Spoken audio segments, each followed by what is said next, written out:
Welcome guys, chapter number 11.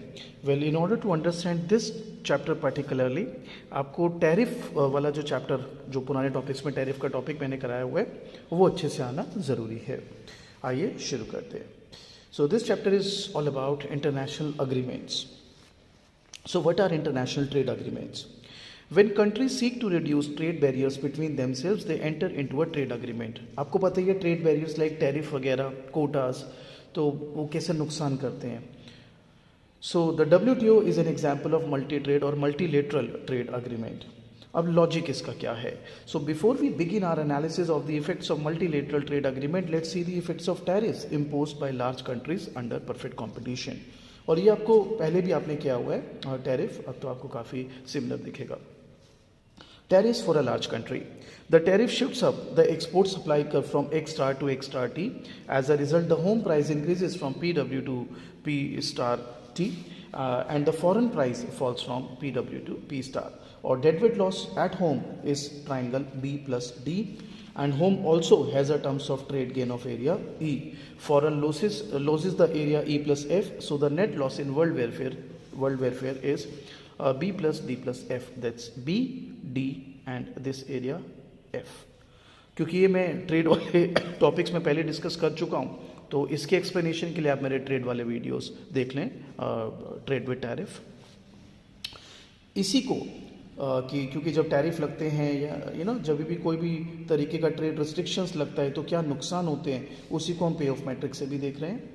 This payoff matrix shows the welfare of home and foreign country as compared with free trade. Upper left quadrant in which neither country applies a tariff. Welfare depends on whether of one or both countries apply a tariff. Structure of payoff is similar to the prisoner's dilemma because both countries suffer a loss when they both apply tariff. And yet this is the unique Nash equilibrium. अब याद करो जैसे prisoners dilemma में दोनों accept ही कर लेते तो उनकी डोमिनेंट स्ट्रैटेजी हो जाती थी, जो कि उन दोनों के लिए अच्छी नहीं थी, नुकसान वाली थी. सेम यहाँ पर हो रहा है बेटा. सो Nash equilibrium, the only Nash equilibrium is for both countries is to apply a tariff. Starting at that point, if either country eliminates a tariff, तो उनका जो लॉस है E plus F as compared with free trade rather than B plus D plus F, because we know that E is greater than B plus D for an optimal tariff, it follows कि दोनों को ही उनकी जो dominant decision होगी वो होगी to apply a tariff. Again बच्चे, अगर आपको ये क्लियर नहीं है तो टैरिफ वाला वीडियो ज़रूर से देख लें पहले, जिसमें ये मैंने एक्सप्लेन किया हुआ. ठीक है. Trade agreement. अब बात करते हैं ट्रेड अग्रीमेंट की. तो आपने देख लिया टैरिफ या जो ट्रेड रिस्ट्रिक्शंस होती हैं उससे कैसे नुकसान होता है.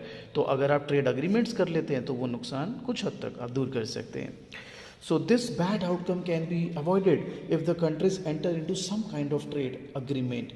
For example, WTO dispute settlement mechanism came into play when the steel tariffs applied by President Bush became problematic for United States trading partners. The EU, European Union, filed a case at WTO objecting to these tariffs. WTO ruled that EU countries could also retaliate by imposing tariffs of their own against US export. Threat of these tariffs led President Bush to eliminate the steel tariff ahead of the schedule, and the outcome moved from both countries potentially applying tariff to both countries having zero tariff.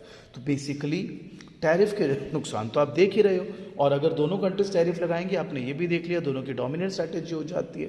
तो इससे बचने के लिए, इसके नुकसान से बचने के लिए ट्रेड अग्रीमेंट किए जाते हैं. इसकी एक वैरायटी है which is called regional trade agreement. जैसे एशियन कंट्रीज आपस में कर लें, यूरोपियन कंट्रीज आपस में कर लें. Under regional trade agreement, several countries eliminate tariffs among themselves but maintain tariff against country outside the region.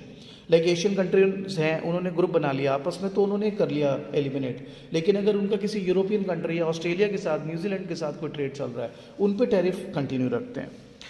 Such regional trade agreements are permitted under Article 14 of the GATT, although they are authorized by the GATT.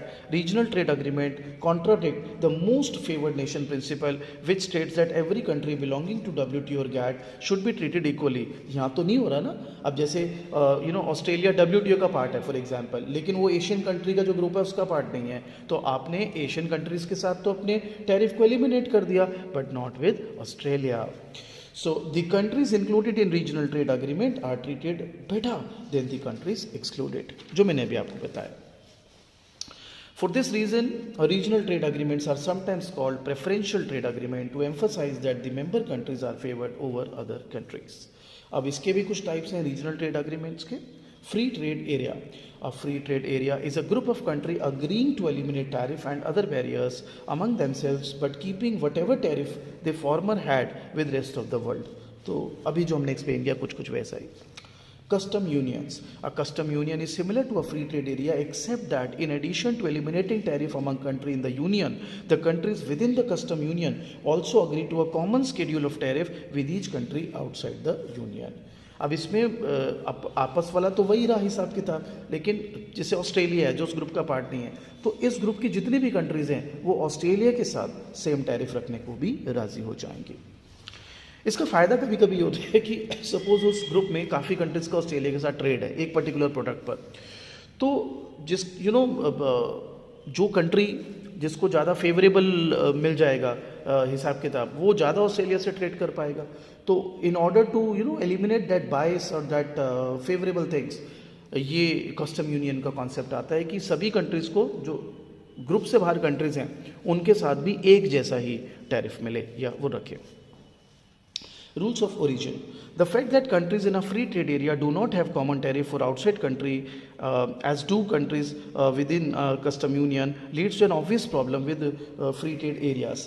See, if China, for example, wants to sell good to Canada, what would prevent it from first exporting the good to USA or Mexico, whichever has the lowest tariff, and then shipping to Canada? The answer is that free trade areas have complex rules of origin that specify what type of good can be shipped duty free within the free trade area. So a good entering Mexico from China, for example, is not granted duty-free access to USA or Canada unless that good is first incorporated into another product in Mexico, giving the new product enough North American content to qualify for duty-free access. To determine whether this criteria has been satisfied, the rules of origin must specify for each and every product how much of its production took place in North America. तो basically वो originality वाली बात जो है ना वो होनी ज़रूरी है. Notice that these rules are not needed in a custom union because in that case tariff on outside members are same for all the country in the union. There is no incentive to import a good into the lowest tariff country. So why don't countries just create a custom union, making the rules of origin irrelevant? The answer is that modifying tariffs applied against a particular country is politically sensitive issue. अब आप देखो, अगर पाकिस्तान और India suppose एक group में आ जाएं, ठीक है, साउथ एशियन कोई ग्रुप बन जाए कंट्रीज़ का, आपको क्या लगता है?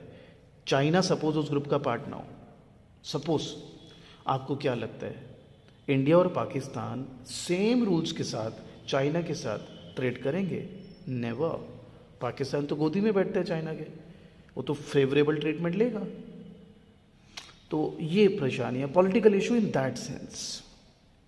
ठीक, आप यूरोपियन कंट्रीज़ में चले जाएं तो वो यूएस से अगर उनको ट्रेड करना है सपोज़ यूएसए के साथ, और मैं बोलूँ रशिया को भी यूएसए के साथ ट्रेड करना है, और रशिया और यूरोप सपोज एक वो आप उसमें आ जाते हैं ट्रेड अग्रीमेंट में, I am sure USA will be far far comfortable in trading with EU rather than Russia.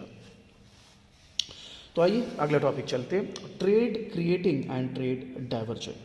So when a regional trade agreement is formed and trade increases between member country, the increase in trade can be of two types. So trade creation occurs when a member country imports a product from another member country that formerly it produced for itself. In this case, there is a gain in consumer surplus for importing country by improving greater amounts of good at lower price, and a gain of producer surplus of exporting country from increased sale.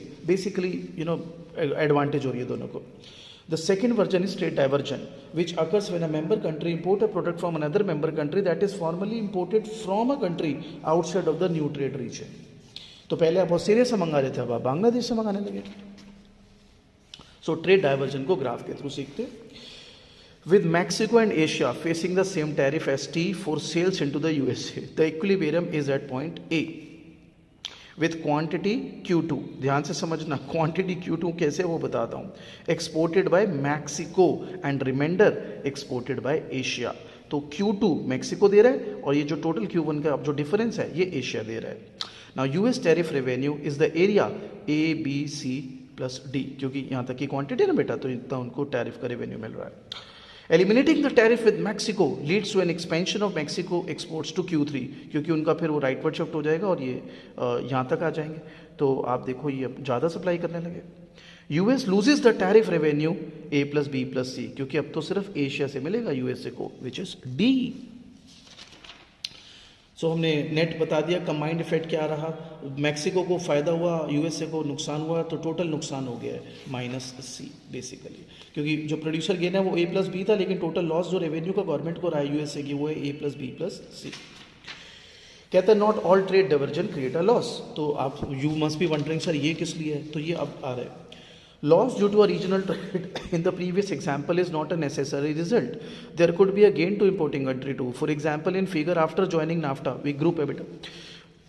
Trade agreement type. Mexico has considerable investment in auto parts industry and its supply curve shift to S prime max. Now the equilibrium will be at point D or at the price P Asia, and Mexico will freely replace Asia as supplier of auto parts. तो अब यहाँ तक अगर आप आ जाते हो तो अब एशिया तो कुछ भी सप्लाई नहीं कर रहा, आप सब कुछ आप ही सप्लाई कर रहे हो। USA की डिमांड है, आपकी मैक्सिको की सप्लाई है, यहाँ पर गेन हो गया आपको E का, ठीक है।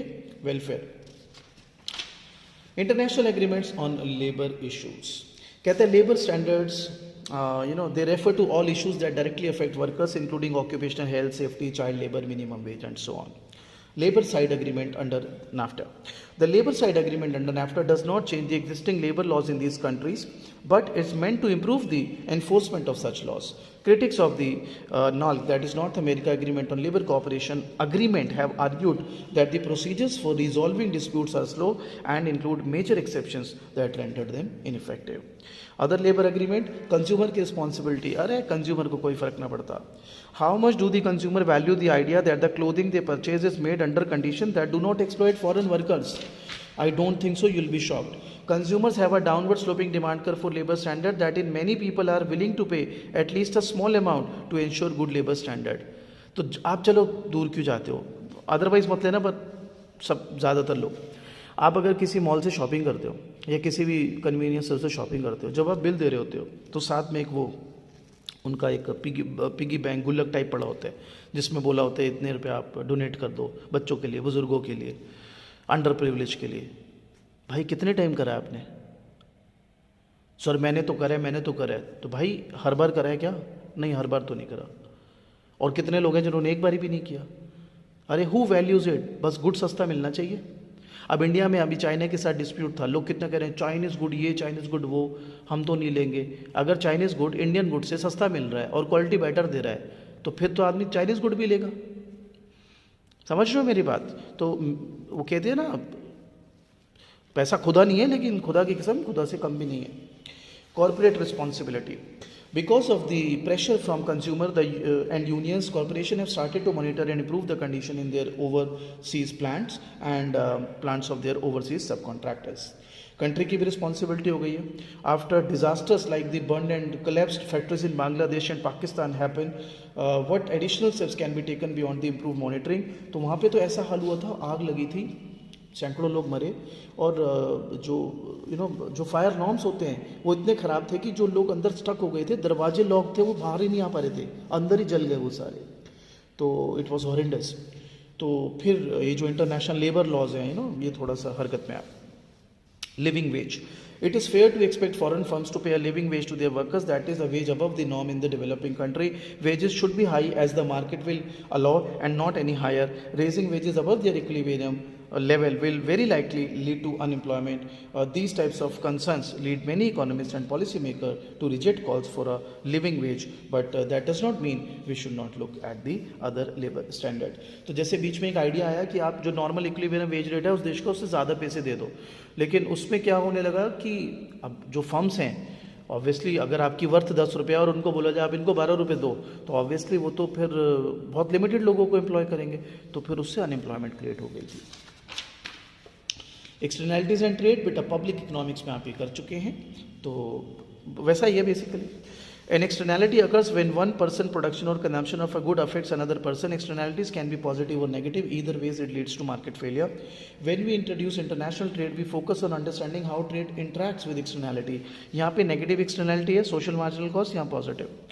So panel A shows negative production externality, which means that social marginal cost SMC lies above the private marginal cost supply curve. With free trade, the price falls from P star to PW, PA to PW, I should say, PA to PW, and home supply falls from Q0 to S1. As a result, the social cost of externality is reduced by area C, which measures social gain in addition to private gain, area B. Panel B shows a negative consumption externality, which means that the social marginal benefit curve, the vertical distance between SMB and D curve, times the quantity consumed, reflect the social cost of externality. With free trade, home demand increases from Q0 to D1. And then as a result, the social cost of the externality increased by the area D. The area is a social cost that offsets the private gain from area B. Basically, production externality, consumption externality. Production externality अगर आप देखेंगे, आप gain करेंगे trade से, मतलब international trade करेंगे, तो आप ये देखेंगे कि आपकी एक्सटर्नैलिटी थोड़ी कम हो रही है. सेम यहाँ पर बेसिकली इंटरनेशनल ट्रेड आपके मार्केट फेयर को कुछ हद तक कम करेगा और आपके गेंस में इजाफा करेगा. तो ये चैप्टर आप इतने इस तरीके से पढ़ें और रीडिंग्स भी पढ़ें या मेरे नोट्स पढ़ लें. I think it helps.